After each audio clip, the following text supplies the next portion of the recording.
फिर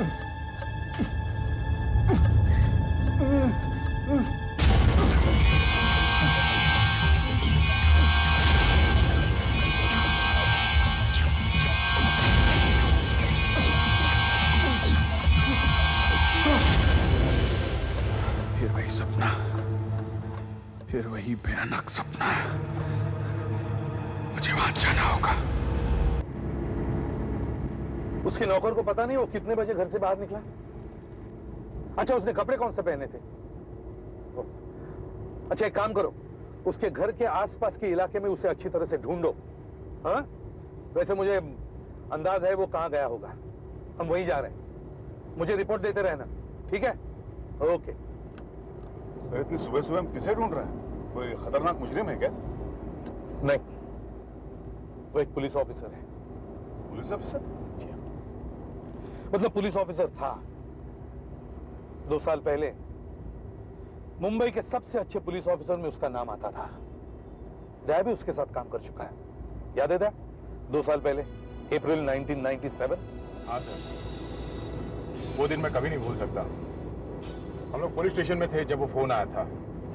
फोन करने वाले ने बताया कि कोई जरूरी जानकारी है और अगर इंस्पेक्टर अभिजीत को वो जानकारी चाहिए तो उसे मिलने के लिए वो केलीवाड़ा के सागर बार में रात को 10 बजे आ जाए, मगर बिल्कुल अकेले।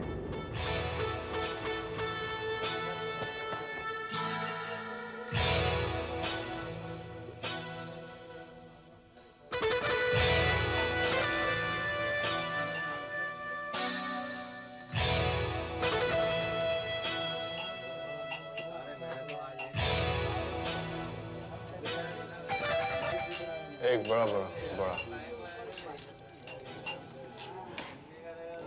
माचिस। ओ भाई साहब, माचिस है क्या? जरा माचिस दें।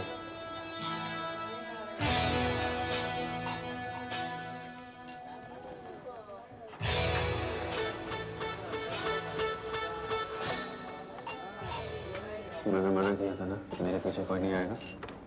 सॉरी सर, मैं आपको अकेले कैसे छोड़ता? सर, आपको किसी ने कांटेक्ट किया? नहीं। तुमने देखा किसी को मुझ पर नजर रखते हो? नहीं सर। साहब,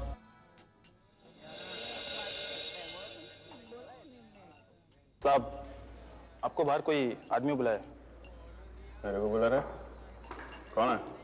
वो तो पता नहीं साहब, मेरे को बस ये 10 का नोट दिया और बोला कि अंदर जो साहब नीली शर्ट और काली पैंट पहन के बैठे उनको बोलो कि बाहर बुलाया। ठीक है साहब? क्या चाहिए आपको? इस बार तुम यहीं बैठे रहोगे, मैं बाहर अकेले जाऊंगा। हाँ भाई।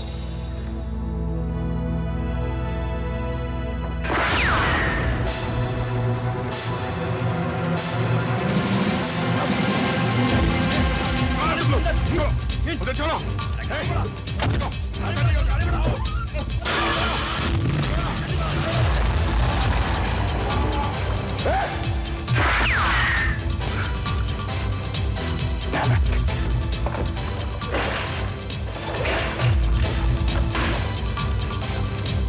MH82K3432। वो गोली इंस्पेक्टर अभिजीत की रिवॉल्वर में से चली थी। उस गाड़ी का कुछ पता चला? नकली नंबर प्लेट थी। 5 दिन बाद हमें रिपोर्ट मिली कि वो सफेद गाड़ी हाईवे पर किसी सुनसान जगह खड़ी है। बस हम फौरन वहां पहुंच गए।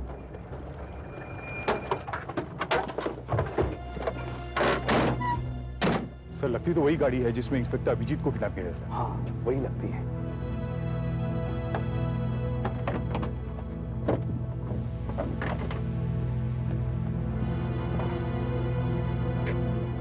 वही गाड़ी है।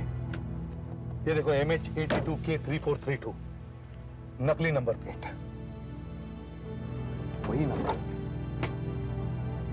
देखते हैं।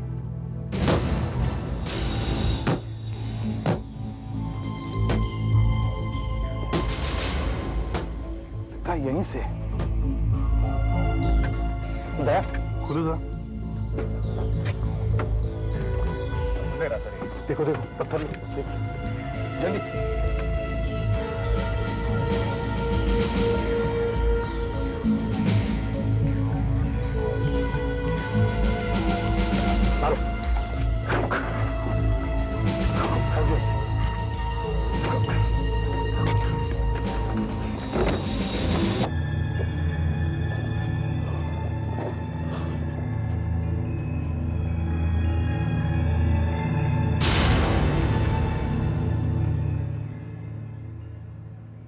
उसके सर पर भारी चोट लगी हुई है और वो जबरदस्त शॉक में है सर। पिछले 2 हफ्तों में मैंने सब कुछ आजमा कर देख लिया, लेकिन उसे कुछ याद ही नहीं आता सर। यहां तक कि अपना नाम भी भूल गया हूं। बस यूं समझ लीजिए सर, माँ जी, आखिरी उम्मीद के साथ माँ जी, मैं उसे घर ले आया हूं। मत आप। यहां किस चीज को हम लोग देखकर हैं ना, आप रोइए। शायद उसे कुछ याद आ जाए।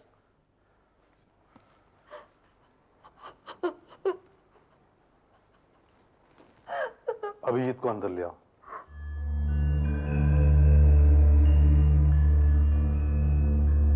बेटा बेटा, अभिजीत अभिजीत अभिजीत,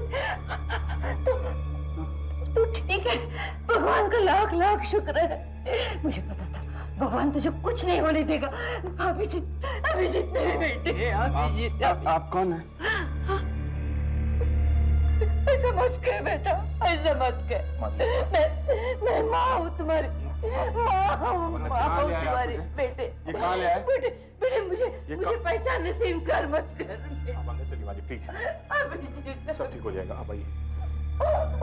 देखो अभिजीत, यहाँ आओ। देखो ये फोटोग्राफ्स देखो, याद करने की कोशिश करो। ये जब तुम पुलिस में कंफर्म हुए थे तब, और ये जब तुमने और तुम्हारे टीम ने गोलवाड़ी का बॉम्ब डिफ्यूज किया था, तुम्हें मेडल मिला था, और ये जब हमें वाशी में हथियार मिले थे। अभिजीत याद करने की कोशिश करो, याद करने की कोशिश करो अभिजीत। अभिजीत तुम्हें कुछ याद आ रहा है? याद करने की कोशिश करो अभिजीत, याद करने की कोशिश करो। Please stop it, please. मैं क्या करूं? मुझे कुछ याद नहीं है, मैं क्या करूं? आप कहते हैं कि मैं पुलिस ऑफिसर था। ये बुढ़िया औरत जो यहाँ रो रही थी, वो कहती है कि मैं उसका बेटा हूँ, वो मेरी माँ थी। ये आदमी कहता है मैं उसके साथ काम कर रहा था।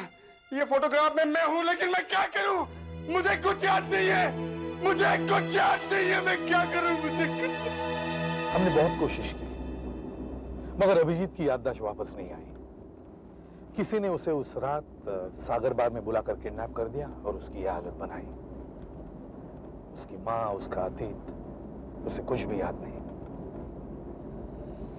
और आज मुझे लगता है आज भी वो वहीं गया होगा, उसी जगह जहां से वो हमें कार की डिक्की में मिला था। अपनी जिंदगी को ढूंढने की कोशिश कर रहा होगा।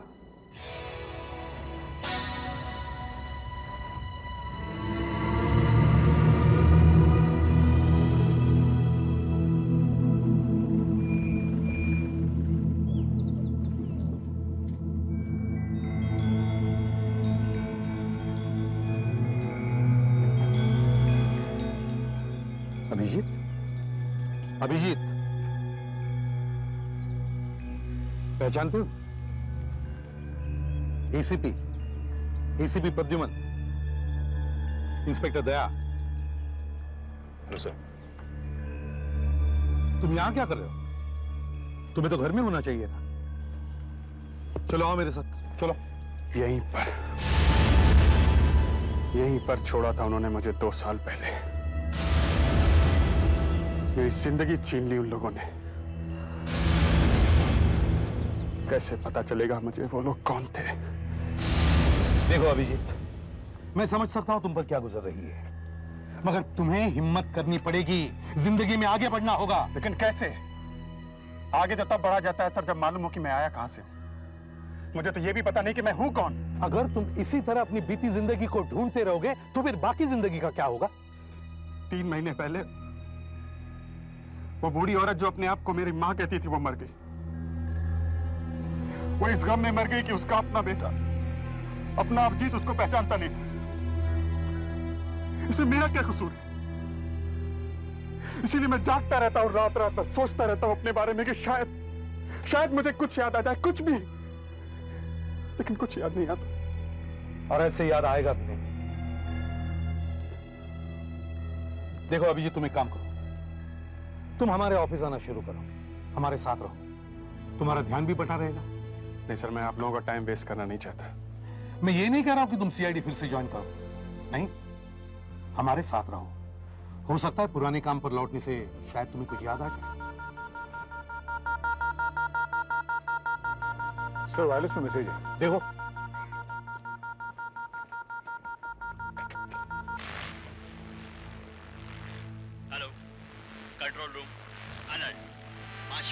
की सभी पेट्रोल वैन फौरन 15 रोड धवलकुआरी पहुंचे। वहां की स्टोन क्वारी से 30 किलोग्राम डायनामाइट चोरी हुआ है। Over. Hello control room. Hello control. Sir क्या मैसेज है? सर माशिवारा में एक स्टोन क्वारी में से 30 किलो डायनामाइट चोरी हो गया। हमें फौरन वहां बुलाया है।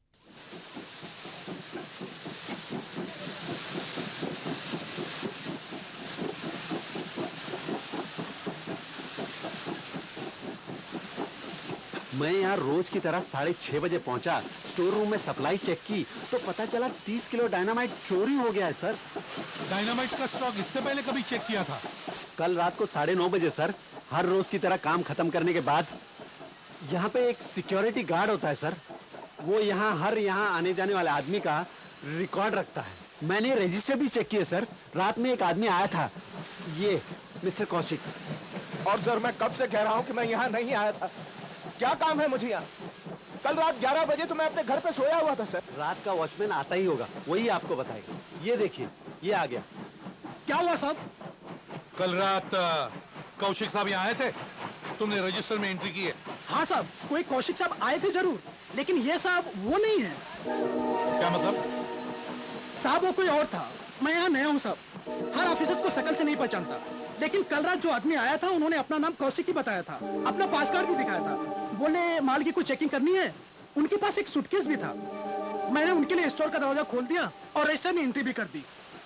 हाँ सर, हमारे यहाँ जो पास कार्ड होता है उसमें फोटोग्राफ भी होता है, साथ में आइडेंटिटी नंबर भी होता है।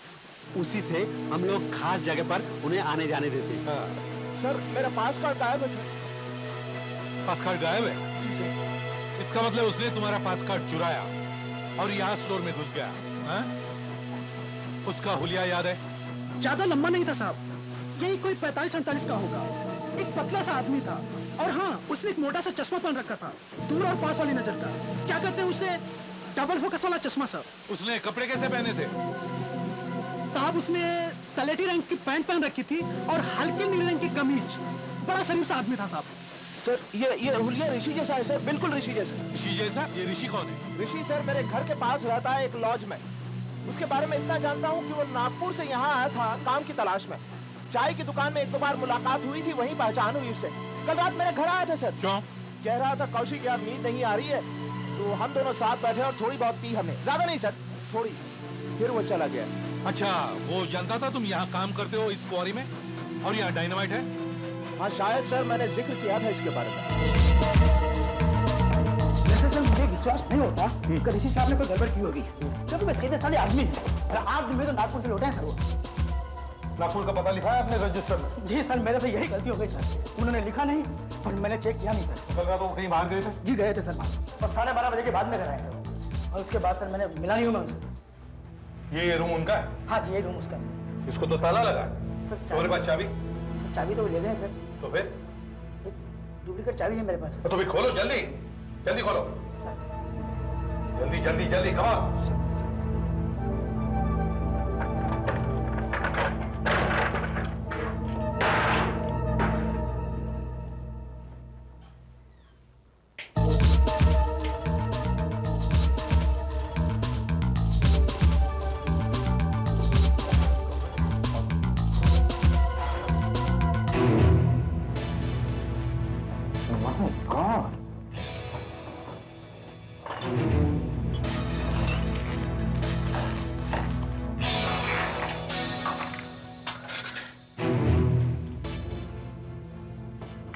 Chemicals,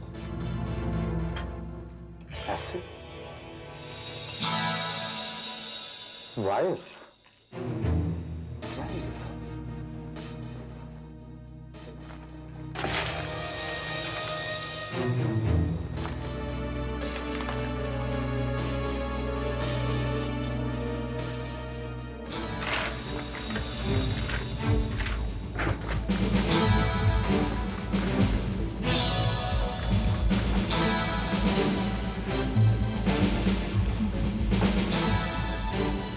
सर, ये बम बनाने का सामान है।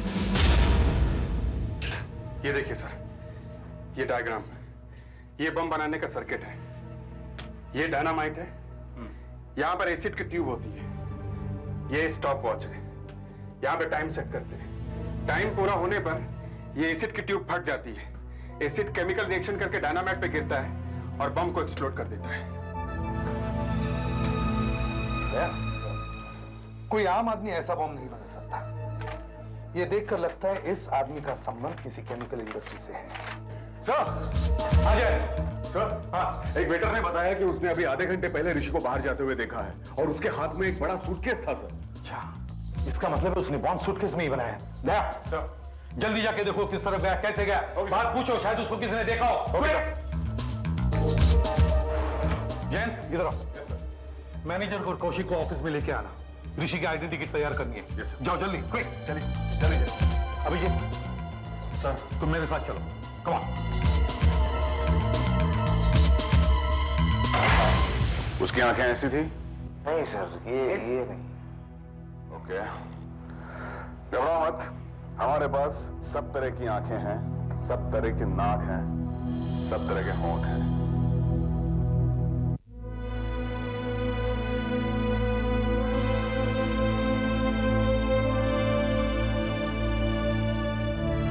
ये आंखें ये ऐसी थी?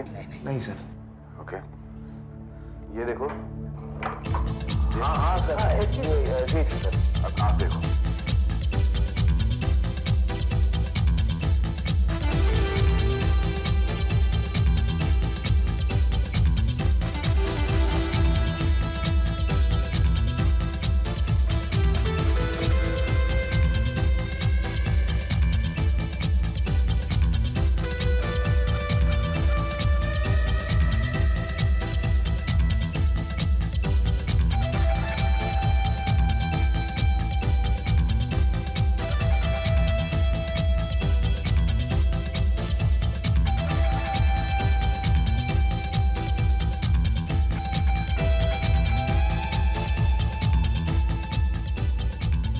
यस सर, एग्जैक्टली ऐसा ही है सर।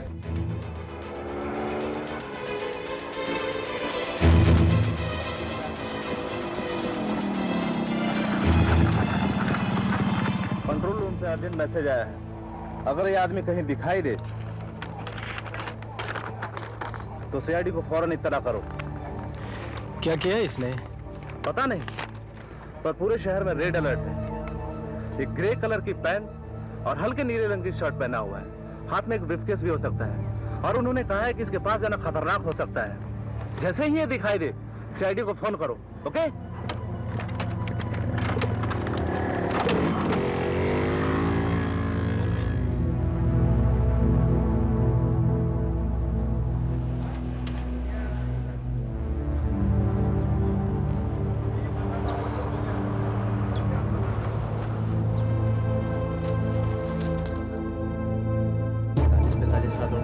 चश्मा लगाया हुआ है। हाँ लगता तो है। अरे अरे मुरली वो देख, मुरली वो देख, वही आदमी। ये तो वही आदमी अभी बस उतरा। तुम सीआईडी को फोन करो, मैं इसका पीछा करता हूँ। सर, उसकी जेब में से हमें वॉलेट मिला। ये तो खाली है और एक कार्ड भी मिला सर। कौशिक एस। यही कार्ड उसने डायनामाइट हासिल करने में इस्तेमाल किया होगा। और कुछ? सर, बस का टिकट 5 रुपये 85 पैसे। सर, उस कांस्टेबल ने बताया था कि उस बस का नंबर 515 था जिससे वो उतरा था और वो कस्बेकर रोड के स्टॉप पर ठीक 10 बजे उतरा था। सर, हमने बस डिपो पर बात कर ली है और कंडक्टर को ब्यूरो पर बुलवा लिया है। उसे दूसरे कमरे में बिठाया है और ये आदमी यहाँ है।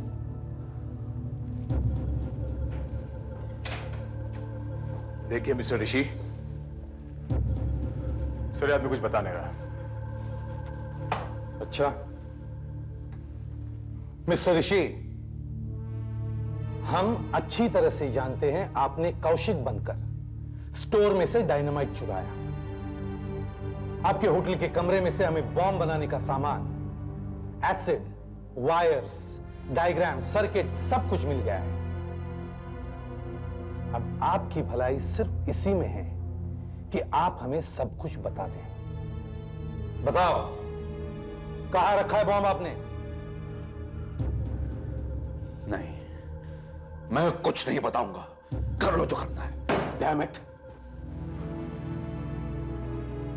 देखो मिस्टर ऋषि, आप एक इज्जतदार और समझदार आदमी हैं, तो फिर ऐसा काम आप क्यों कर रहे हैं? क्यों बनाया आपने बॉम्ब? कहां रखा है वो? मैंने आपसे कहा ना, आपको जो करना है कर लो, मैं नहीं बताऊंगा, कुछ भी नहीं बताऊंगा। 2:15 बजे जब वो बम फटेगा ना, तब आपको क्या पता लग जाएगा कहां रखा था। उससे पहले मैं कुछ नहीं बताऊंगा, कुछ भी नहीं बताऊंगा। कर लो जो करना है। बताना तो पड़ेगा ही आपको। मालूम है कितने मासूम लोग मरने वाले हैं इसमें? नहीं बताऊंगा, कुछ नहीं बताऊंगा। बताएगा कैसे नहीं? कितने लोगों को मर जाने थे? हाथ पे हाथ धरे बैठे रहे, बताएगा कैसे? इस कंडक्टर से ही हमें कुछ पता चल सकता है। तुम ही हो कंडक्टर हो? हाँ साहब, क्या हुआ? मुझे डिपो से सीधा इधर आने का ऑर्डर। कोई बात नहीं। देखो इस आदमी को देखो, ये आदमी तुम्हारी 515 नंबर बस में था और कस्बेकर रोड पर उतरा था। देखो कुछ याद आता है कि ये आदमी कहां से चढ़ा होगा बस में? ये बताना तो बहुत मुश्किल है साहब।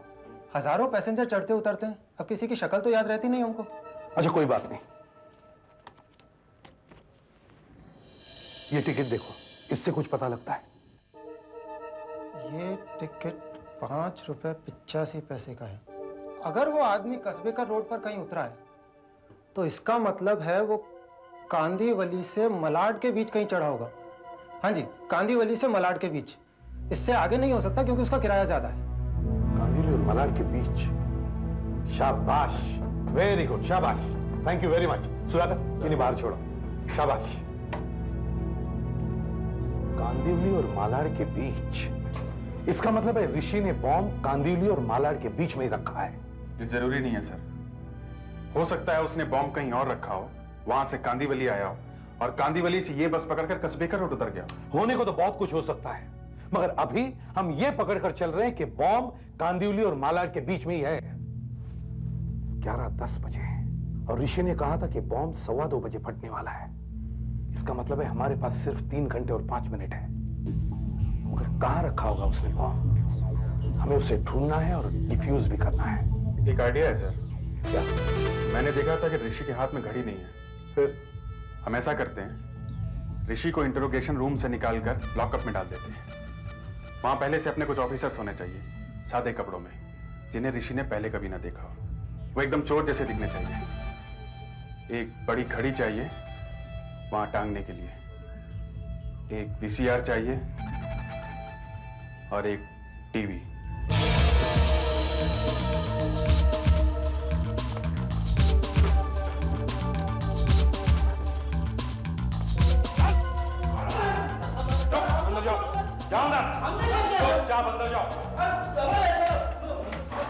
अरे डरते क्यों? क्यों डरते हो? अच्छा खाना खिलाऊंगा। चोर। अच्छा ये वायरलेस में यहां रख देता हूं। दया, माइक्रोफोन तुम यहां फिट कर देना। सर ये घड़ी में यहां लगा देता हूं।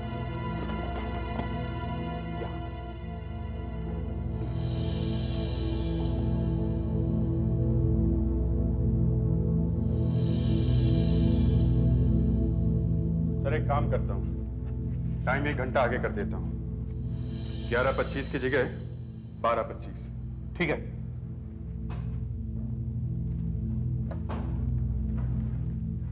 हाँ जयंत, ऋषि को अंदर लेके आओ। दया जल्दी करो।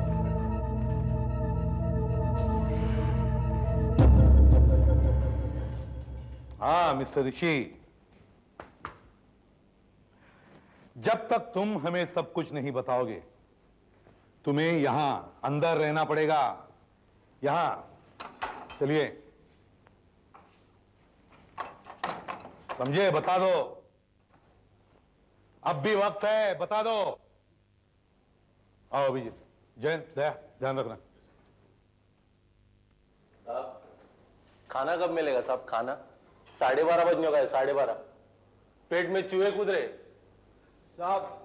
3 दिन से खाना नहीं मिला, इसीलिए तो गिरफ्तार हुए हैं, है ना? हाँ, सोचा यहाँ खाना वाना तो मिल ही जाएगा। 1 बजे से पहले किसी को यहाँ खाना नहीं मिलेगा। ये पुलिस स्टेशन है, कोई रेलवे कैंटीन नहीं कि जब चाहे खाना मिलेगा। चुपचाप बैठो यहाँ पर। 12:30 तो बज गए साहब। हाँ साहब, 12:30 तो बज रहे हैं।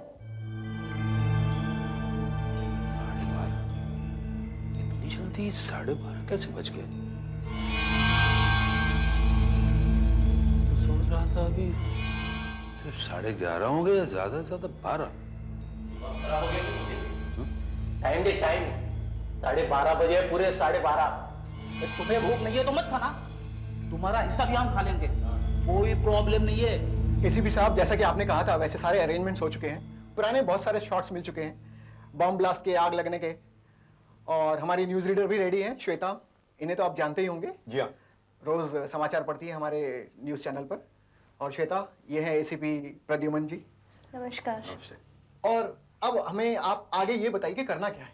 देखिए, आप हमें जल्दी से जल्दी 2 झूठे न्यूज बुलेटिन तैयार करके दीजिए। झूठे? जी हाँ, झूठे। बस, मगर वो लगने चाहिए सच्चे, जैसे आप नॉर्मल न्यूज में बताते हैं एक के बाद एक खबरें, वैसे ही। अब एक न्यूज बुलेटिन में आप बताइए कि दोपहर के 1:30 बजे हैं, उसमें आप आम खबरें दिखाइए। और दूसरे न्यूज बुलेटिन में आप बताइए कि दोपहर के 2:30 बजे है और उसमें एक बॉम्ब विस्फोट की न्यूज बताइए। बॉम्ब विस्फोट? देखिए, जैसा मैं आपको कह रहा हूं वैसे ही कीजिए। आप हमें ऐसे न्यूज बुलेटिन बना के दीजिए जैसे इसमें ये जो आपने बताया ना, बस वैसे ही। ये धुआं निकल रहा है, लोग इधर उधर भाग रहे हैं, आग लगी है, बस बिल्कुल वैसे। बस जल्दी से जल्दी तैयार करके दीजिए, हमारे पास वक्त बहुत कम है। ये नहीं पता लगना चाहिए कि ये शूटिंग कहां हुई है।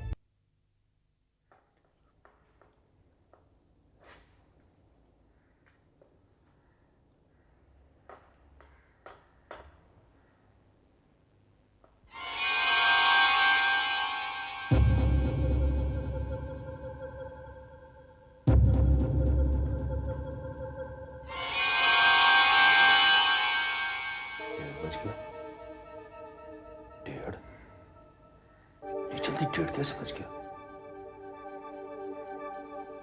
मिस्टर ऋषि, 1:30 बज रहा है, सिर्फ 45 मिनट बचे हैं तुम्हारा लगाया हुआ बम फटने में।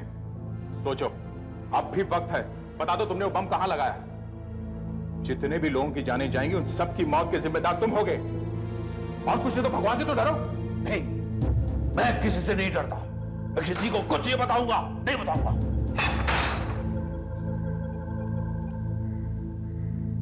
जयंत, जल्दी पहला टेप चलाओ।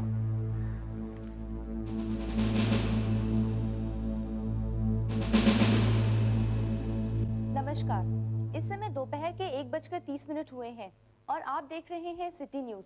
आज के मुख्य समाचार हैं। आज महानगर पालिका के मुख्य अधिकारी ने बताया कि शहर की सड़कों पर वाहनों की पार्किंग के लिए अब टैक्स देना पड़ेगा। वाशी में एक इमारत के गिरने से 4 लोगों की मृत्यु, मरने वालों में 2 महिलाएं भी शामिल हैं। शहर के सिनेमा घरों में अचानक फिर से दर्शकों की भीड़ दिखाई देने लगी है। शायद ये लोग ठीक ही कह रहे हैं। आज राज्य के बस उद्योग मंत्री ने कपड़ा मिलों का 45 मिनट बाद मौसम में खराबी की वजह से वो बम फट जाएगा। को चेतावनी दी गई। हाँ, 45 मिनट बाद। आ गया सर, हमारा प्लान काम कर गया सर। वो ये सोच रहा है कि वो 1:30 बजे की न्यूज देख रहा है, उसे पता ही नहीं चला कि जो न्यूज वो देख रहा है वो हमारी बनाई हुई है। That's good, sir. ऑफिसर विश्वास रिपोर्टिंग सर। आ गए? Yes sir. गुड। दया, जयंत, तुम दोनों यही रुकना और ठीक 1:30 बजे ये वाली टेप चलाना जिसमें 2:30 बजे की न्यूज है। मैं और अभिजीत बॉम्ब स्क्वाड की टीम के साथ कांदिवली मलाड की तरफ जा रहे हैं। और वो माइक्रोफोन जो ड्रॉर में है उसको ऑन कर देना है, ताकि साथ साथ हमें ये पता चलता रहे कि वो क्या बोल रहा है। इससे हमें काफी मदद मिल सकती है सर। जी, यहाँ से मलाड शुरू होता है और आगे आएगा कांदिवली। बम यहीं कहीं होना चाहिए या आगे भी हो सकता है, मगर कैसे पता चलेगा? सर, हमारे पास यहाँ चक्कर लगाने के अलावा कोई रास्ता भी नहीं है। जब तक हमारा प्लान कामयाब नहीं हो जाता हमें यही करना पड़ेगा सर। 1:30 बज चुका है। जयंत को फोन करके बोलो वो दूसरी टेप चला दे। हेलो दया, 1:30 बज चुका है। मैं 2:30 बजे वाली न्यूज रिकॉर्डर में डालने जा रहा हूँ, तुम टीवी ऑन करो। क्या? कहां पर? ओह माय गॉड, क्या हुआ? तुम्हारी वजह से हुआ, तुम्हारी वजह से हुआ ये सब। देखो कितने मासूम लोगों की जान ली है तुमने। समय दोपहर के 2:30 हुए हैं और आप देख रहे हैं सिटी न्यूज। अभी अभी प्राप्त समाचार के अनुसार मुंबई के वेस्टर्न सबर्ब्स में एक भयानक बम विस्फोट हुआ। बताया जाता है कि बम विस्फोट से भारी मात्रा में जान माल का नुकसान हुआ है। प्रस्तुत है हमारे संवाददाता कल्पना महेश्वरी की एक विशेष रिपोर्ट। मैं कल्पना महेश्वरी एक ऐसे इलाके से बात कर रही हूँ जहाँ बस 15 मिनट पहले एक जबरदस्त बम विस्फोट हुआ है। बहुत सारे जले हुए लोगों को बाहर निकाला जा रहा है। पुलिस को शंका है कि ये बम डायनामाइट से बनाया हुआ था और बस इस इलाके के 300 मीटर तक का जबरदस्त नुकसान हुआ है। बहुत सारे लोगों के मरने की आशंका है। इस वक्त फायर ब्रिगेड और पुलिस के वरिष्ठ अधिकारी बचाव कार्य में लगे हुए हैं। अब जानते मिल गए तुम्हें?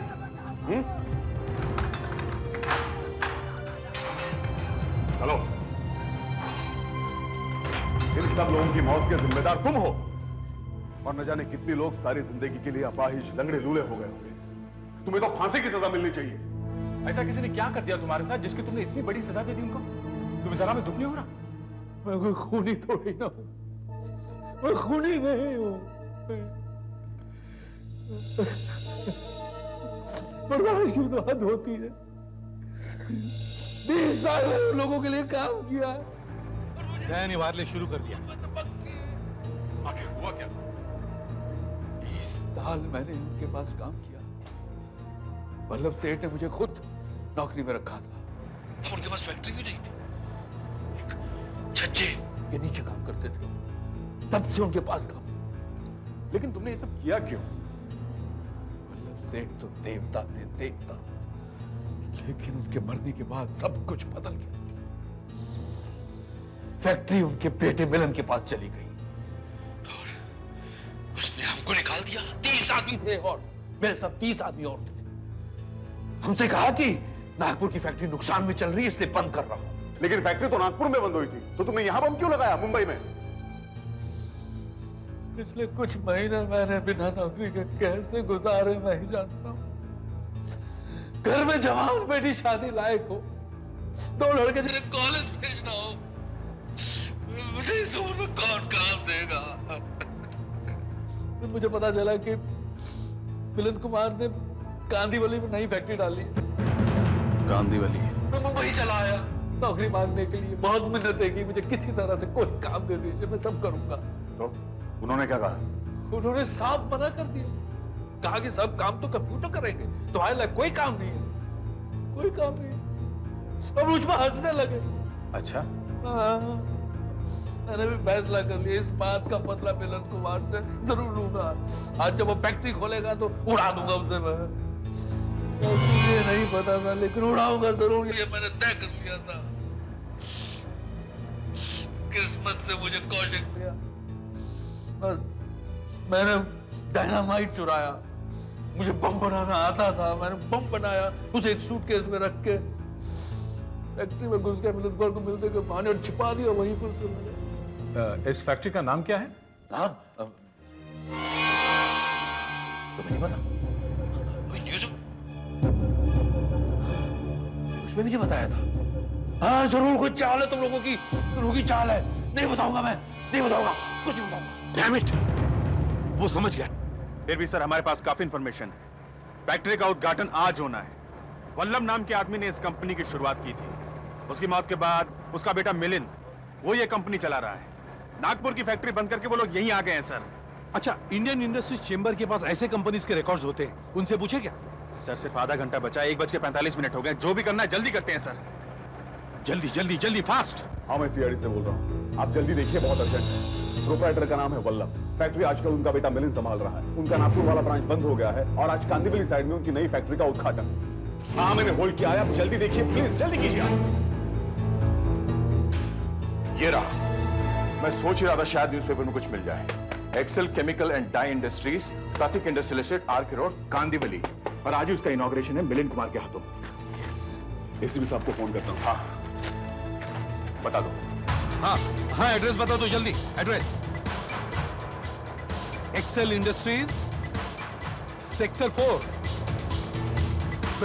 प्रतीक industrial estate, RK road, Kandivali.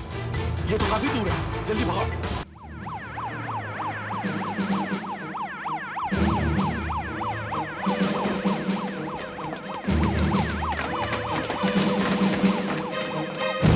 जल्दी से फैक्ट्री खाली करवा दो, बम रखा है। इनॉग्रेशन सेरेमनी कहाँ है? वहाँ सर। चलो।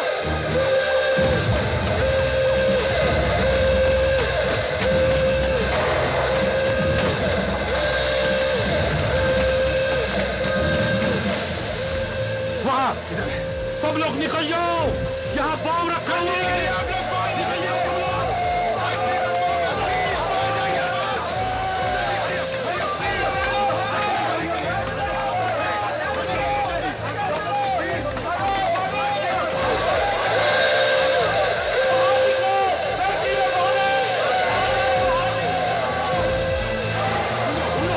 पाटिल, पाटिल तुम उस तरफ देखो, देखो उधर, इधर नहीं दिख रहा सर।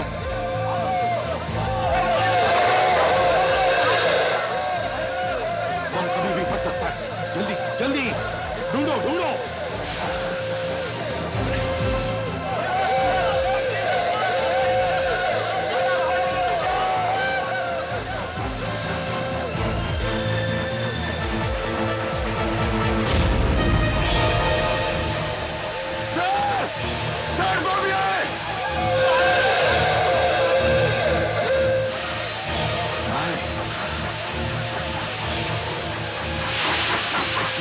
मार देगा।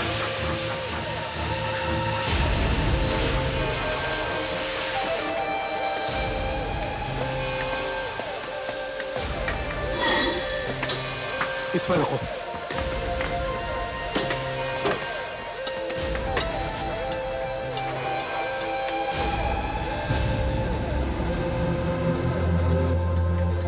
My God.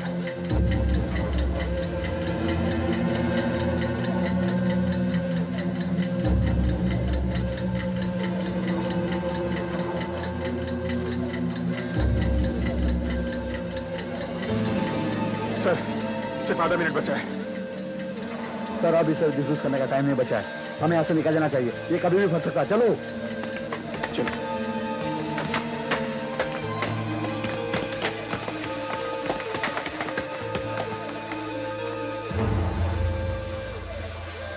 नहीं, हमें इस बम को फटने से रोकना ही होगा। अभिजीत, सिर्फ 15 सेकंड बाकी है, चलो।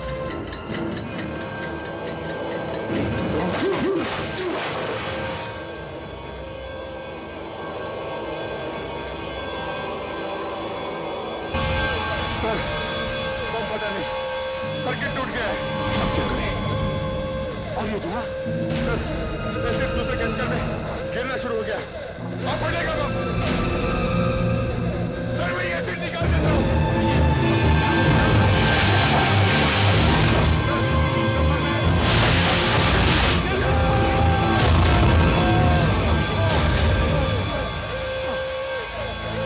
मैंने एसिड निकाल दिया सर, सर मैंने बम फटने से रोक दिया सर। अभिजीत, तुमने अपने आप को जला लिया, अगर तुम्हारी जान जाती तो।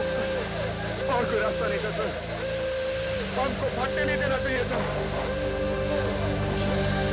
तुम एक बहादुर सिपाही हो। मैं चाहता हूं कि तुम हमारा डिपार्टमेंट फिर से ज्वाइन करो। मगर कैसे सर? जिस आदमी को ये नहीं पता हो कि वो है कौन। मुझे कुछ याद नहीं सर, मुझे तो ये भी नहीं मालूम कि पुलिस में क्या करते हैं। ये केस तुमने सॉल्व किया। देखो अभिजीत, एक पुलिस ऑफिसर में हिम्मत और दिमाग दोनों होने चाहिए, और ये दोनों ही तुम में है। I am proud of you my boy.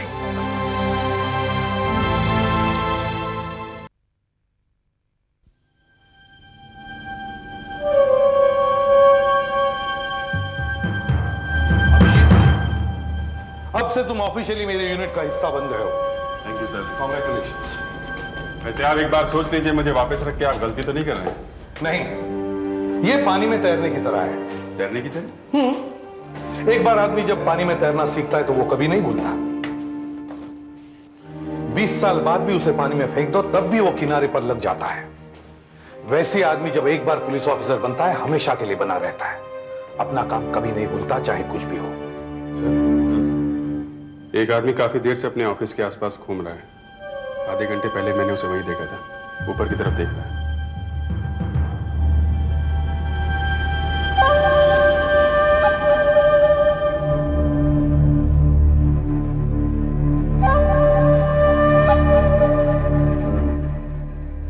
जरूर कुछ गड़बड़ है, आदमी सीधा नहीं लगता। मैं उसे पीछे से पकड़ के लाता हूँ। ठीक है।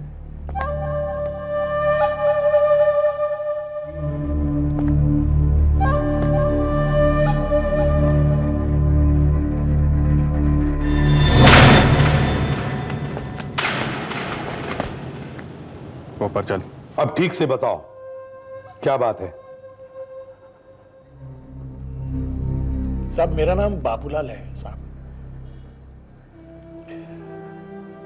1996 तक मैं नासिक में था, जेल में। साहब मेरे ऊपर डकैती और कत्ल करने की कोशिश का केस चल रहा था साहब। जेल से निकलने के बाद सुधरा कि नहीं? सुधर गया साहब, सुधर गया साहब। साहब लेकिन नौकरी मिलना बहुत मुश्किल था साहब, बहुत मुश्किल। जिसको भी पता चलता कि मैं जेल से निकल कर आया हूं तो कोई नौकरी नहीं देता था साहब। फिर एक दिन मेरे एक दोस्त ने मुझे लेथ मशीन पर लगाया, परिमल फैक्ट्री में। तुमने उन्हें बताया नहीं कि तुम जेल से छूट कर आए हो? बता देता तो नौकरी नहीं चली जाती साहब। मैंने उनसे झूठ बोला साहब। मैंने उनको बताया कि मैं मैंगलोर की एक फैक्ट्री में काम कर रहा था। मालिक बहुत भले आदमी हैं साहब, उन्होंने मुझ पर विश्वास किया और मैं बच गया। पिछले 2.5 साल से वहीं पर टिका रहा। सब कुछ ठीक चल रहा था साहब, सब कुछ ठीक चल रहा था साहब। मेरी तो तरक्की होने वाली थी, मैं फ्लोर मैनेजर बनने वाला था साहब। अभी 10 दिन पहले साहब ने मुझे बुलाया, मुझे लगा कि कोई खुशखबरी सुनाई पड़ने वाली। कम इन। पहुंचा तो आपने मुझे बुलाया साहब। बाबूलाल, ये क्या है? किसी ने मुझे पोस्ट से भेजा ही है।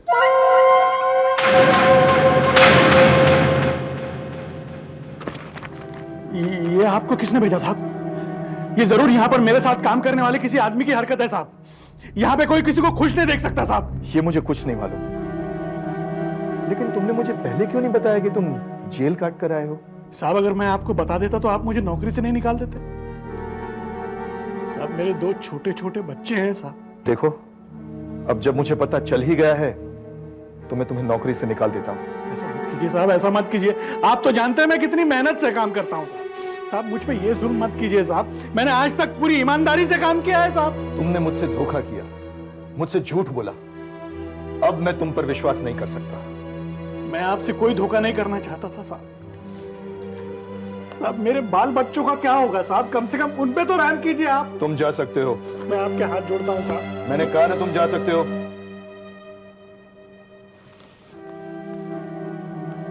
और हाँ, एक बात और, तुम्हारी तनख्वाह का चेक तुम मेन ऑफिस से ले सकते हो। और जब कहीं नई नौकरी करने जाओ ना, तो मेरा नाम लेने की जरूरत नहीं है, क्योंकि मैं तुम्हारी सिफारिश हरगिज नहीं करूंगा।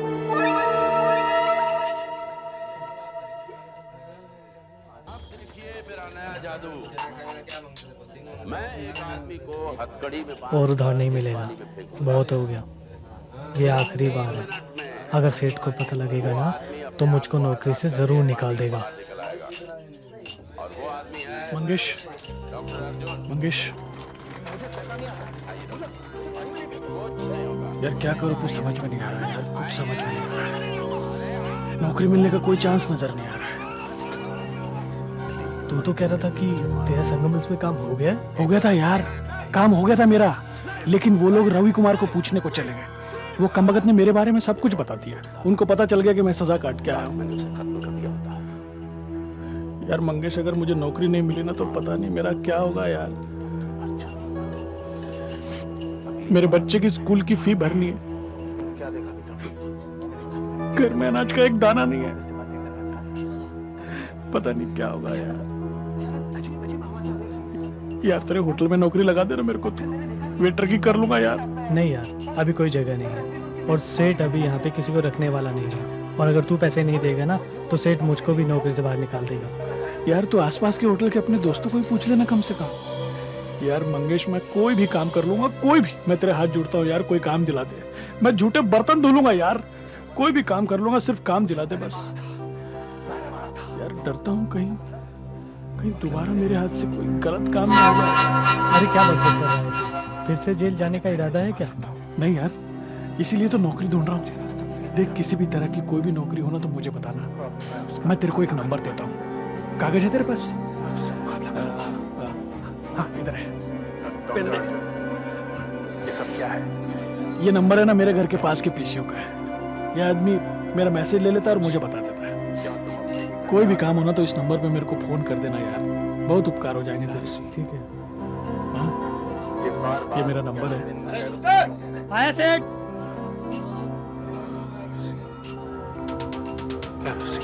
अर्जुन, ये सब क्या है? यही तो मैं इससे कब से पूछ रहा हूं। लेकिन ये है कि बताते ही नहीं।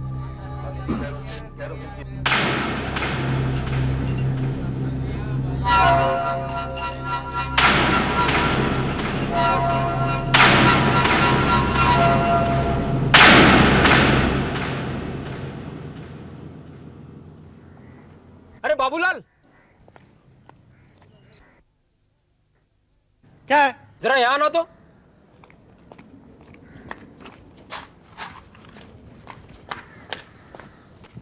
क्या हुआ? तुम्हारे लिए किसी का फोन था, नौकरी के लिए। नौकरी के लिए? किसका था? कुछ बोला, कोई नंबर वंबर दिया? नहीं, पर मैंने उसे बताया कि तुम रोज सवेरे 9 बजे यहाँ मैसेज लेने आते हो, तो उसने कहा कि 9 बजे दोबारा फोन करेगा। 9 तो बज गए हैं, शायद फोन आता ही होगा। हेलो। हेलो, बाबूलाल है? हाँ जी, 1 मिनट। हाँ लो, उसी का फोन आ गया। हाँ जी, बाबूलाल बोल रहा हूँ। बाबूलाल, मेरे पास तुम्हारे लिए एक काम है, करोगे? हाँ हाँ, क्यों नहीं करूँगा साहब, जरूर करूँगा। लेकिन काम क्या है? मेरे पास 2 साल का लेथ मशीन पे काम करने का एक्सपीरियंस है साहब। और भी तो एक काम का एक्सपीरियंस है तुम्हारे पास। मेरे कहने का मतलब समझ गए ना तुम? जी हाँ साहब, लेकिन इस तरह के काम करना मैंने छोड़ दिया है। बकवास बंद करो और मेरी बात ध्यान से सुनो। मुझे पता है तुम्हें काम की कितनी जरूरत है। मैंने बार में किसी से बात करते हुए सुना था तुम्हें। मैं तुम्हें 50,000 देने के लिए तैयार हूँ, सिर्फ 10 मिनट के 50,000। सोच लो। और हाँ, इस बात का जिक्र किसी से मत करना। मैं कल 10 बजे तुम्हें इसी नंबर पर फोन करूंगा। अपना जवाब तैयार रखना।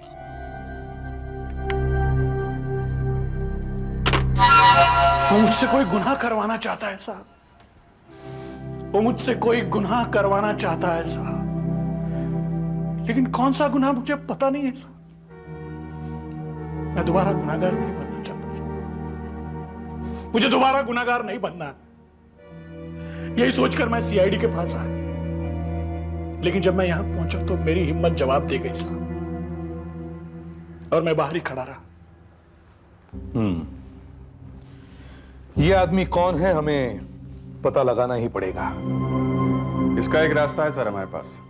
क्या? सुनो, कल जब 10 बजे वो तुम्हें फोन करेगा तुम उसे हाँ बोल देना। क्या? मैं हाँ बोलूंगा साहब? यस। साहब, मैं किसी मुसीबत में नहीं पड़ना चाहता साहब। मैं बाबूलाल, तुम किसी मुसीबत में नहीं पड़ोगे। हम तुम्हारी हिफाजत करेंगे। उसे पकड़वाने में तुम्हें हमारी मदद करनी ही पड़ेगी। अगर वो जुर्म करने से तुमने मना कर दिया तो वो ये जुर्म किसी और से करवा लेगा, और फिर ना तो हम वो गुनाह होने से रोक सकेंगे, ना ही ये पता लगा सकेंगे कि वो करवाना क्या चाहता था। देखो, डरो मत। ऑपरेटर की जगह हमारा कोई ऑफिसर वहां होगा। अभिजीत सर, ऑपरेटर की जगह कल तुम बैठोगे, उससे बात कर लेना।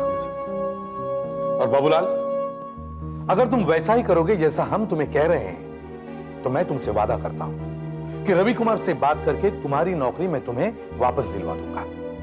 और हां, हमारी मदद करने के लिए पुलिस डिपार्टमेंट से तुम्हें इनाम भी मिलेगा। क्यों? करोगे ना हमारी मदद?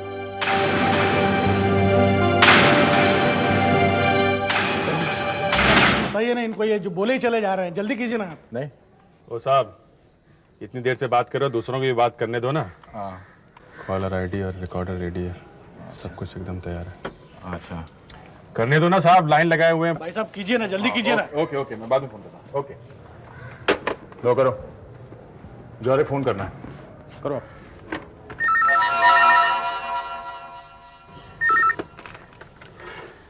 हाँ हेलो, हाँ साहब 1 मिनट, लगता है उसी का फोन है।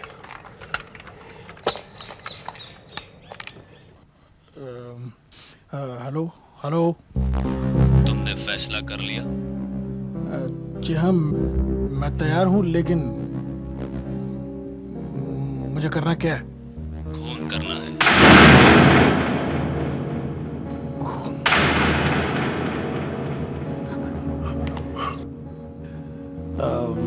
हाँ ठीक ठीक है, मैं तैयार हूँ, लेकिन देखिए 50,000 से काम नहीं चलेगा, मुझे ज्यादा पैसे चाहिए।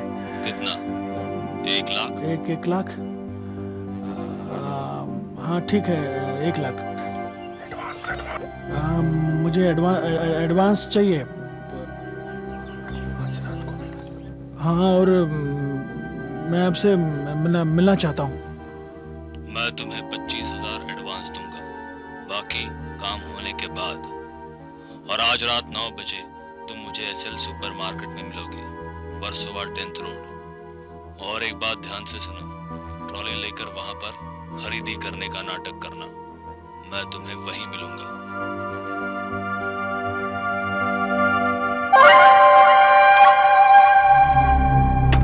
तुम मुझे एसएल सुपरमार्केट में मिलोगे, Versova 10th road.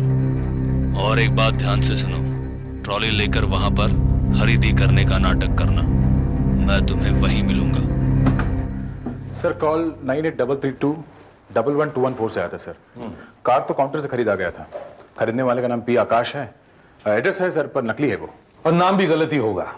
Sir tape से कुछ पता नहीं चल रहा है, पीछे किसी तरह की आवाज नहीं है, कुछ भी नहीं।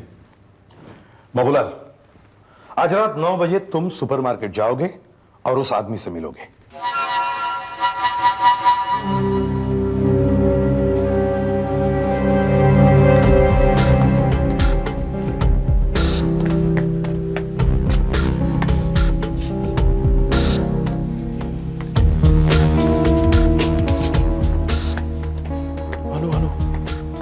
बाबूलाल बोल रहा हूँ।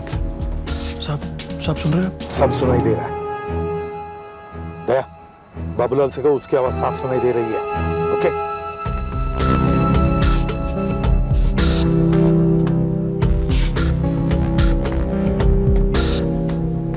हेलो, हाँ बाबूलाल बोल रहा हूँ। बाबूलाल, घबराओ मत, सबको साफ साफ सुनाई दे रहा है।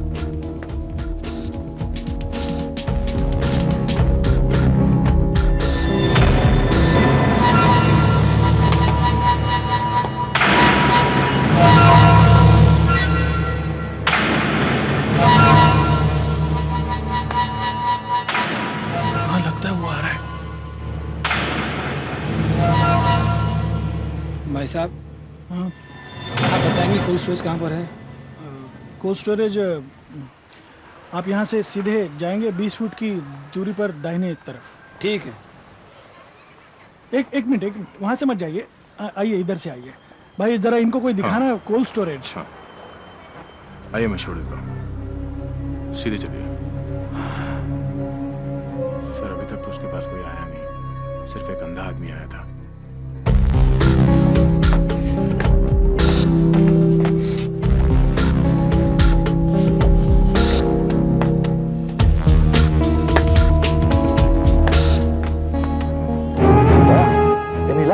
वो अंदर आया क्या?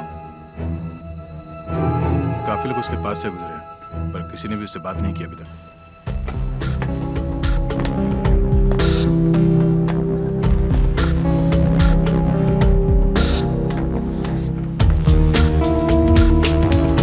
सोने तो सोने को आए, एक भी आदमी दिखाई नहीं दिया अभी तक। सर पिछले 20 मिनट से कोई स्टोर में घुसा भी नहीं। कहीं ऐसा तो नहीं कि वो आया ही ना हो? भगवान जाने, स्टोर बंद होने का टाइम भी हो गया। सुपरमार्केट बंद होने का टाइम हो गया है। प्लीज आप लोग अपने अपने आइटम कैश करा लीजिए। वो अब तक नहीं आया है, मुझे बिल भरने जाना पड़ेगा, दुकान बंद हो रही है।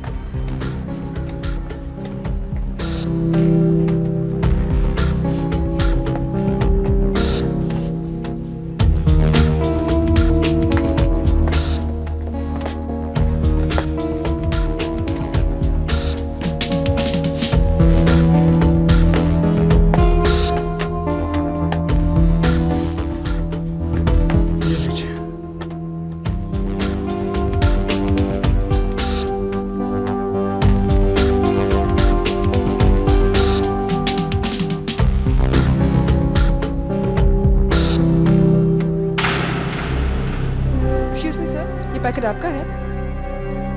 क्या है इसमें? आप ही के बैग में था, आप ही को मालूम होगा। आपका है? हाँ हाँ, शायद मेरा ही है।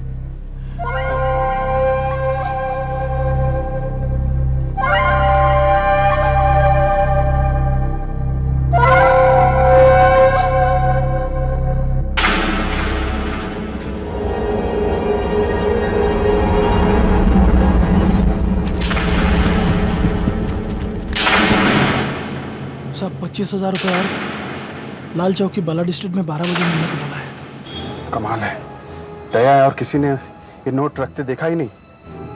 ये कैसे हो सकता है? सर पता नहीं वो पैकेट किसने रख दिया। काफी लोग उसके पास से गुजरे पर कोई रुका नहीं। सुनो, अंदर कोई कस्टमर है क्या? नहीं सर, सेल्स स्टाफ के अलावा यहाँ कोई नहीं है। अभिजीत, तुम यहीं रुको, मैं अंदर होके आता हूँ। Okay sir.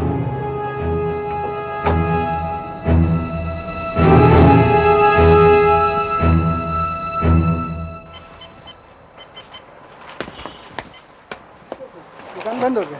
ये बस कुछ लेना है, बंद हो गया। 1 मिनट के लिए प्लीज। इधर आओ, क्या हुआ?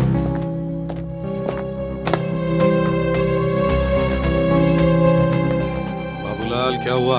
उसने 25,000 रुपये छोड़े हैं और मैसेज दिया है लाल चौक की बाला डिस्ट्रिक्ट में बुलाया 12 बजे। कितने बजे? 12 बजे। कोई बात नहीं, 2 घंटे तुम वहां पहुंच जाओ। तुम्हारी हर तरफ पुलिस होगी, डरना मत। मैं निकलता हूँ।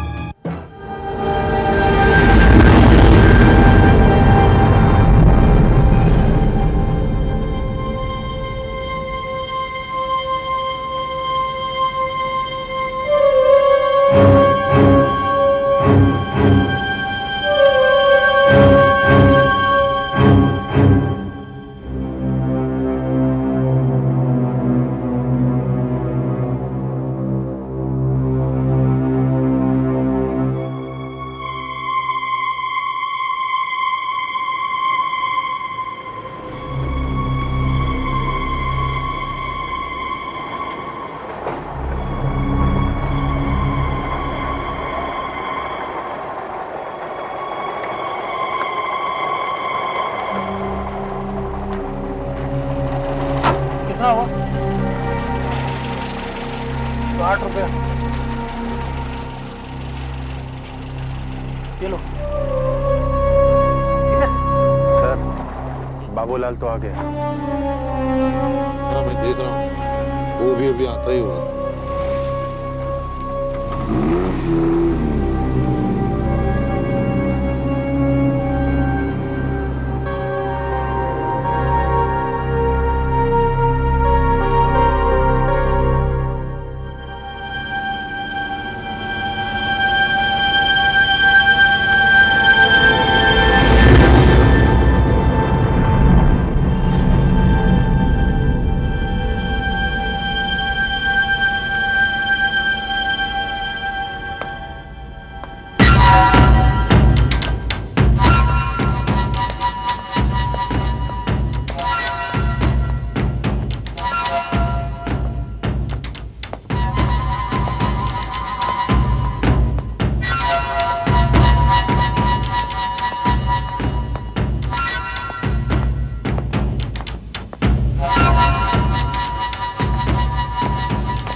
हाँ, तुम ही हो ना बाबूलाल?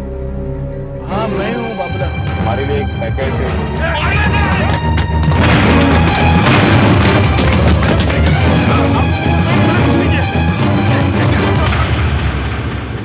मुझे नहीं मालूम साहब क्या है।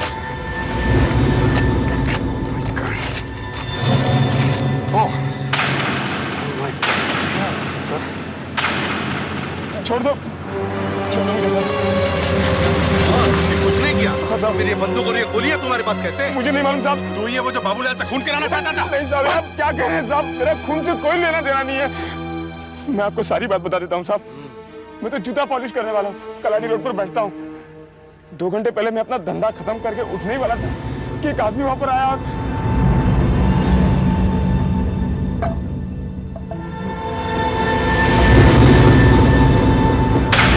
साहब बंद करने का टाइम हो गया है। नीचे देखो, ऊपर मत देखो।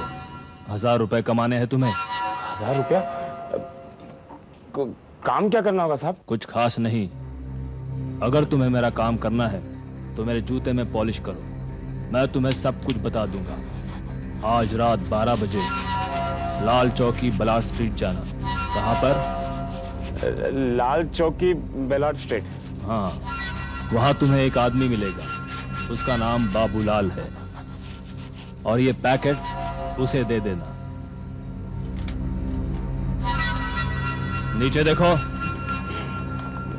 साहब कोई लफड़े वाला काम तो नहीं है ना? कोई लफड़े वाला काम नहीं। 1 मिनट के काम के तुम्हें 1000 रुपए मिलेंगे और अगर तुमने पैसे लेकर काम नहीं किया तो मैं तुम्हें छोड़ूंगा नहीं। साहब पैसा दिया तो काम तो जरूर ही करेगा ना ऐसा? हाँ, ये लो पैसा और बाबूलाल से कहना मैं उसे कल 10 बजे फोन करूंगा। ठीक है? ठीक है साहब। और देखो, निगाह उठा के मत देखना जब तक मैं चला ना जाऊं। ठीक है?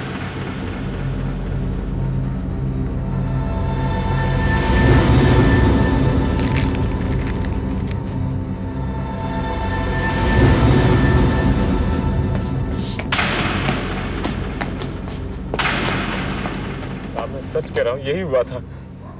ये सब मैंने पैसे के लिए किया था, इसके अलावा मुझे कुछ नहीं पता साहब। तुमने उसका चेहरा देखा था? नहीं साहब, उसने मुझे सिर उठाने नहीं दिया। मैंने सिर्फ उसकी पीठ देखी है। बहुत ही चालाक है ये आदमी। हमें अपना हर कदम सोच समझकर उठाना पड़ेगा। कहीं ऐसा तो नहीं सर वो हमें कहीं से देख रहा हो और ये जान गया हो कि बाबूलाल ने हमसे मदद ली है? कहीं वो अपना प्लान न चेंज कर दे। हमें कैसे पता चलेगा कि बाबूलाल से वो किसका खून कराना चाहता है? नहीं सर, मुझे नहीं लगता कि वो हमें देख रहा है। सड़क पर एक आदमी नहीं है सर, ना ही बिल्डिंग्स पे कोई है। बाबूलाल? जी साहब। उसने कहा कि वो तुम्हें कल सुबह 10 बजे फोन करने वाला है। अभिजीत सर, तुम्हें फिर से पीसीओ पर बैठना पड़ेगा। Okay sir.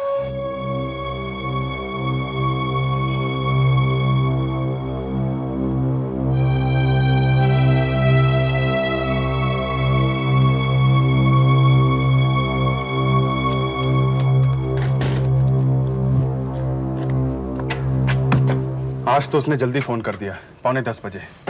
उसने तुम्हें इस मोबाइल नंबर पे फोन करने को कहा है, 9833211214। ये वही मोबाइल नंबर है जिससे उसने पहले भी फोन किया था। नंबर से पता नहीं चल रहा है कि आदमी कौन है। तुम ऐसा करो, तुम डायल करो, मैं रिकॉर्डिंग मशीन ऑन करता हूँ। क्या नंबर है? 9833211214। जी हाँ, बाबूलाल बोल रहा हूँ। बाबूलाल, तुम्हें सब कुछ मिल गया ना? बंदूक, गोली और तुम्हारा एडवांस? जी जी जी जी हाँ, सब कुछ मिल गया। लेकिन साहब आप मुझसे क्यों नहीं मिलते? देखो, इसमें थोड़ा खतरा बढ़ जाता है। अच्छा, आप मेरी बात ध्यान से सुनो। खून आज रात को करना। आज रात को? मगर किसका, मेरा मतलब है किसका करना है और कहाँ करना है साहब? टाइम आने पर सब कुछ पता चल जाएगा तुम्हें। बस तुम सीधे मानेक रोड खार पहुंच जाओ। वहां सीधे हाथ पर एक अंधेरी गली है। वहां पर ठीक रात को 10:30 बजे मेरा इंतजार करना। मैं तुम्हें सब कुछ समझा दूंगा। बंदूक, गोली सब कुछ ले आना। और हाँ, ध्यान रहे, ग्लव्स और मास्क लगा के आना। तुम्हारा रिकॉर्ड पहले ही पुलिस के पास है, इसलिए तुम्हें बहुत सावधानी से काम करना है। कहीं पर भी उंगलियों के निशान नहीं छोड़ना। समझ गए? हाँ, समझ गया। मानिक रोड खार गली के अंदर। ठीक है, पहुंच जाऊंगा। सब कुछ समझा दूंगा। बंदूक, गोली सब कुछ ले आना। और हाँ, ध्यान रहे, ग्लव्स और मास्क लगा के आना। तुम्हारा रिकॉर्ड पहले ही पुलिस के पास है, इसलिए तुम्हें बहुत सावधानी से काम करना है। कहीं पर भी उंगलियों के निशान नहीं छोड़ना। समझ गए? आदमी बहुत चालाक है, सामने ही नहीं आता। खून का प्लान उसने एकदम परफेक्ट बनाया है। मैं और कुछ नहीं कर सकता साहब, मैं और कुछ नहीं कर सकता। मैं एक सीधी सादी नौकरी चाहता था साहब। पता नहीं ये सब मुझे कहां ले डूबेगा। बाबूलाल, तुम्हें हमारी मदद करनी ही पड़ेगी। समझने की कोशिश क्यों नहीं करते किसी की जान का सवाल है और तुम ही एक हो जो उसे बचा सकते हो। और वैसे भी ये खेल आज खत्म हो जाएगा। देखो, ये मेरा वादा है कि मैं तुम्हारी नौकरी तुम्हें दिलवा कर ही रहूंगा। सर, ये कार का नक्शा है सर। ये है मानिक रोड और ये वो गली है। सुधाकर और फेडरिक्स यहां से नजर रख सकते हैं सर। आदमी बहुत होशियार है, इतनी आसानी से हाथ नहीं आने वाला। सर, ये जो पार्क है यहाँ, हम यहाँ से इसके ऊपर नजर रख सकते हैं सर। Yes, why not? ठीक है बाबूलाल, इस बार हम तुम्हें माइक्रोफोन और ईयरफोन दोनों भी फिट कर देंगे और हम यहां रहेंगे। और जैसे तुम्हें पता चलता है कि तुम्हें किसका खून करना है और कहां करना है, तुम हमें बता देना। और अगर वो आदमी तुम्हारे सामने से आता है तो भी हमें बता देना। वो हमारे साथ जो चूहे बिल्ली का खेल खेल रहा है, हम उसे आज रात ही खत्म कर देंगे। ये तुम्हारा माइक्रोफोन है, इसे तुम बात कर सकते हो। और इस ईयरफोन से तुम्हें सब साफ साफ सुनाई देगा जो हम बात करेंगे, ठीक है? आप कुछ बोलो। Hello hello hello hello hello hello, सुनाई दे रहा है? हाँ सर, साफ सुनाई दे रहा है। गुड। हेलो हेलो, तुम्हें मेरी आवाज सुनाई दे रही है? जी हाँ, सुनाई दे रही है साहब। सुनाई दे रहा है सर। गुड। हाँ सुधाकर सर, हम सुबह से गली पर नजर रखे हुए हैं। 2-4 भिखारी आए थे और कुछ लोग कचरा डालने आए थे, पर ऐसा कोई भी नहीं है जिस पर शक किया जाए। और पिछले 1.5 घंटे से उस गली में कोई घुसा भी नहीं सर। ठीक है बाबूलाल, टाइम हो गया। डरना नहीं, हम लोग यही हैं तुम्हारे आसपास, बिल्कुल डरना नहीं। ये लो, डरना नहीं। और ये पिस्तौल, ठीक है? साहब कुछ नहीं हुआ, जाओ। जाओ। सुधाकर, फ्रेडरिक्स,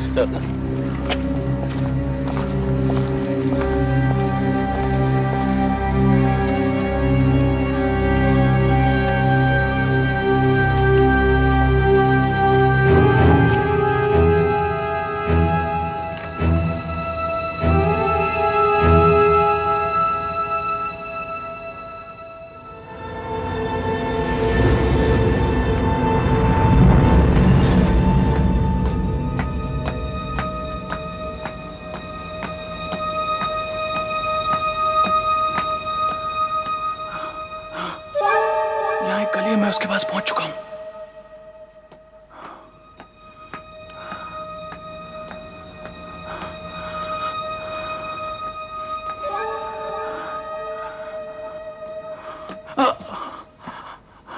इधर कोई भी नहीं है।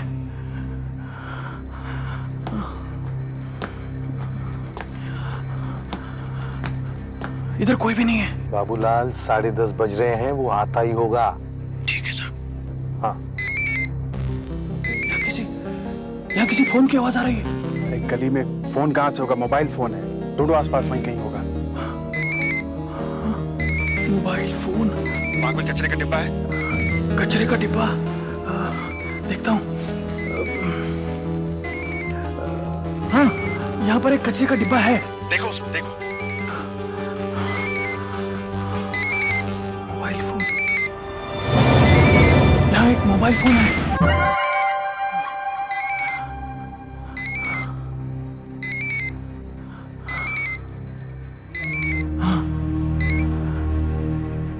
हेलो बाबूलाल। हाँ, बाबूलाल बोल रहा हूँ। इतनी देर क्यों लगाई तुमने? अच्छा, तुम तैयार हो? हाँ, मैं तैयार हूँ। ध्यान से सुनो। एड्रेस है 12 पालिका बंगलो। तुम जहाँ खड़े हो वहां से दाएं मुड़ो। सिर्फ 1 मिनट का रास्ता है। पाइप के रास्ते ऊपर चढ़ना, पहले माले के बालकनी में जाना, दरवाजा खुला होगा। अंदर घुसते ही बाएं तरफ से तीसरा कमरा, वो वहीं बैठा होगा। उसे तुम गोली मार दो। एक बात ध्यान रहे, तुम उसे मार कर ही आना, और कमरा ऐसा दिखना चाहिए जैसे अभी अभी चोरी हुई हो। और वही अलमारी में सोने की अंगूठी, सोने के जेवर और पैसे पड़े हैं, वो तुम ले लेना। लेकिन वहाँ कोई नौकर तो नहीं है? पूरा घर खाली है, सिर्फ तुम्हारा शिकार है वहां पर, और शायद वो भी आराम से सो रहा होगा, इसलिए तुम्हें ज्यादा परेशान होने की जरूरत नहीं। पर अपना मुंह ढक कर जाना और ग्लव्स पहनकर, याद है ना? मुझे कहीं भी कोई भी गलती नहीं चाहिए। और मेरा पैसा कब मिलेगा मुझे? तुम काम खत्म करके बाहर निकलोगे तो मैं तुम्हें वहीं मिलूंगा। इस बार मैं खुद तुम्हें मिलने आऊंगा। खुद? हाँ, तुम्हारे 75,000 लेकर। उसके बाद हम कभी नहीं मिलेंगे। और हाँ, ये फोन वहीं लेकर आना। जब हम मिलेंगे तो मैं ले लूंगा, समझ गए ना? एड्रेस फिर से दोहराता हूँ, 12 बालिका बंगलो, ठीक 10 मिनट बाद वहां पहुंचो।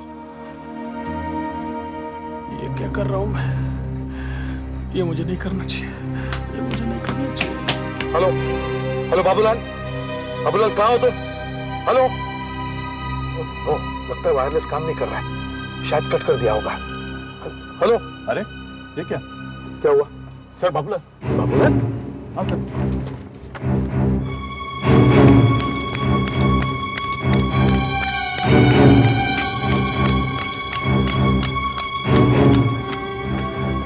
अब मुझसे नहीं होगा साहब, अब मुझसे नहीं होगा साहब। अरे बाबूलाल, बाबूलाल डरो मत, हम लोग हैं ना यहीं।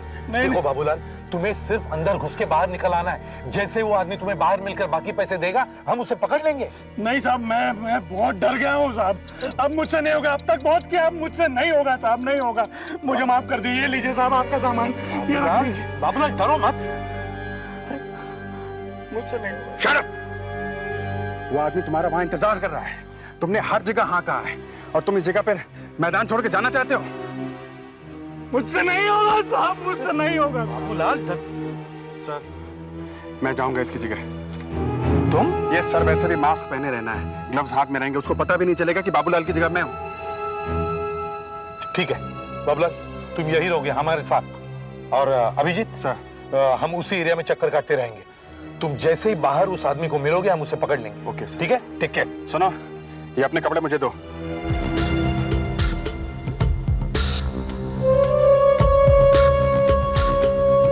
वो रहा फ्रेडरिक्स, सही जगह पर खड़ा है। और सुधाकर आगे कॉर्नर पर होगा। दया धीरे धीरे, दया दया। हाँ सर। लगता है यही वो पालिका बंगला है। हाँ, वो देखो, वो देखो, अभिजीत पहुंच गया।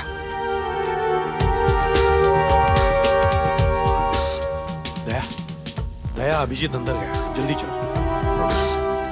हमें यहीं चक्कर लगाते रहना है, जल्दी चलो दया। जब तक कि हमें कोई सिग्नल नहीं मिलता, हमें यहीं चक्कर लगाते रहना है।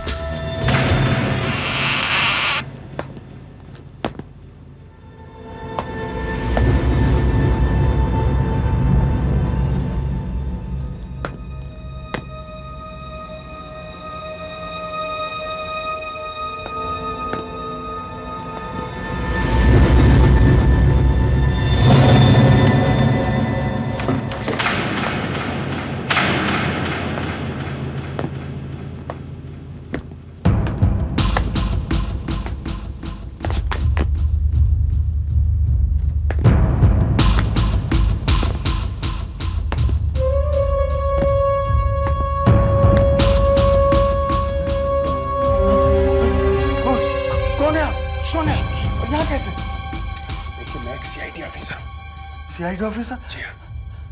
देखिए, आपकी जान खतरे में है। कोई आपको मरवाना चाहता है। मरवाना चाहता है? मगर कौन? और आप यहाँ क्या कर रहे हैं? देखिए, हम यही पता लगाने की कोशिश कर रहे हैं कि वो आदमी कौन है जो आपको मरवाना चाहता है। अब आप मेरी बात ध्यान से सुनिए। फ्रेडरिक्स, कुछ पता चला? नहीं सर। दया, सर, अब तक तो अभिजीत ऊपर कमरे में पहुंच गया होगा। आई होप किसी ने उसे जाते देखा ना हो। बंगले की बत्तियां भी बंद हैं और वैसे भी अभी तक कोई आया भी नहीं। पता नहीं अंदर क्या हो रहा है। अब मैं फायर करने जा रहा हूँ हवा में। आप ऐसे चीखिएगा जैसे गोली आपको लगी हो। आप समझ रहे हैं ना? मरने की एक्टिंग कीजिएगा। मैं इस कमरे का सारा सामान बिखेर रहा हूँ ताकि ऐसा लगे कि घर में चोरी हुई है। अरे ये क्या कर रहे हैं आप? अरे ये देखिए, चीखिए। मैं फायर करने जा रहा हूँ, चीखिए। गोली की आवाज आया। ये हमारे लिए सिग्नल है। जरूर ये गोलियां अभिजीत ने हवा में फायर की होगी। हाँ सर। और कातिल उसके बाद नीचे मिलने वाला था। वो क्या सुधाकर भी आ गया?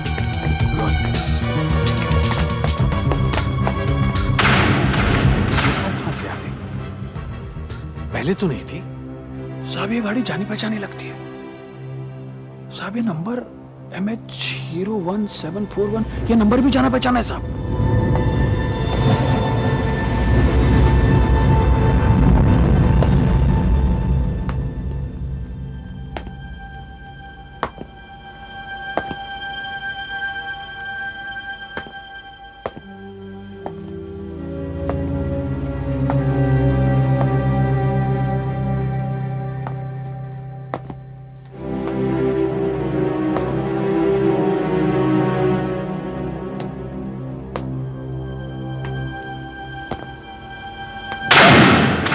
तुम्हारा खेल खत्म हो गया। तुम यहाँ क्या कर रहे हो? तुम तो बाहर मिलने वाले थे। देखो मैंने तुम्हारा काम कर दिया है। मेरे 75,000 रुपये मुझे अब दे दो। तुमने जैसा कहा था मैंने वैसा कर दिया है। बुड्ढे को मैंने मार दिया है और कमरे में सामान ऐसे बिखेर दिया है जैसे अभी चोरी हुई हो। मेरा काम खत्म हो गया। मेरे पैसे मुझे दे दो। लगता है अभी तक तुम कुछ समझे नहीं। मैं समझाता हूं। तुम्हारा क्रिमिनल रिकॉर्ड है और तुम्हारे पास कुछ काम भी नहीं है, इसलिए तुम यहां आए डकैती डालने के लिए, और फिर पकड़े जाने के डर से तुमने खून कर दिया। बस उसी वक्त मैं यहां आया और अपने बचाव के लिए मैंने तुम्हें मार डाला। नहीं, एक चोर चोरी करते हुए मारा गया। देखो तुम ऐसा नहीं कर सकते। क्यों नहीं कर सकता? अब भी करके दिखाता हूं। लेकिन गोली मत चलाना। क्यों नहीं? प्लीज। चला रहा हूं मैं। गोली मत। चला रहा हूं मैं। चला रहा हूं मैं। नहीं, गोली मत। तुम्हारा खेल खत्म हो गया रवि कुमार।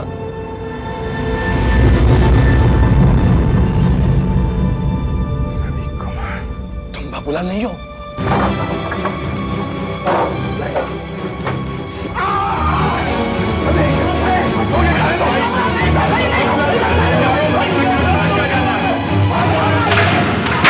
धिक्कार है ऐसे आदमी पर जो अपने भाई का खून करवाने चला था। और फिर तुमने इस बाबूलाल को ही क्यों पकड़ा?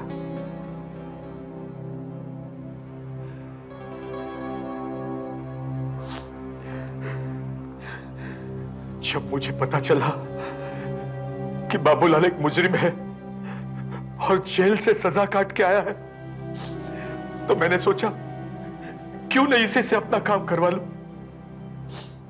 मेरे बिजनेस में मेरे भाई का इतना बड़ा हिस्सा है कि मुझसे वो बर्दाश्त नहीं होता था। एक बार वो कांटा निकल जाता तो सब कुछ मेरा हो जाता था। बस मैंने बाबूलाल को नौकरी से निकाल दिया और सब जगह फैला दिया कि बाबूलाल एक सजा काट कर आया हुआ मुजरिम है, इसे काम मत देना। हाँ, मैंने इसका जीना मुश्किल कर दिया। ये जहां भी काम मांगने जाता था वहां से लोग इसे भगा देते थे। फिर आखिर में मैंने इसे फोन किया और फंसा दिया। मेरा प्लान था ये मेरे भाई को मारेगा और फिर मैं इसे मारूंगा। मगर तुमसे गलती हो गई। बाबूलाल सीधे हमारे पास आया और तब से हम तुम्हारे पीछे लगे हुए हैं। तुमने काफी चालाकियां की मगर हमसे बच नहीं सके। सर, इनके भाई ने बाबूलाल से खुश होकर वापस नौकरी पर रख लिया सर, और इसे प्रमोशन देकर फ्लोर मैनेजर बना दिया और इसी तनख्वाह भी बढ़ा दी है सर। अगर आप सही समय पर वहां नहीं आ जाते ये तो मेरी जान ही ले लेता। Thank you sir. It's okay.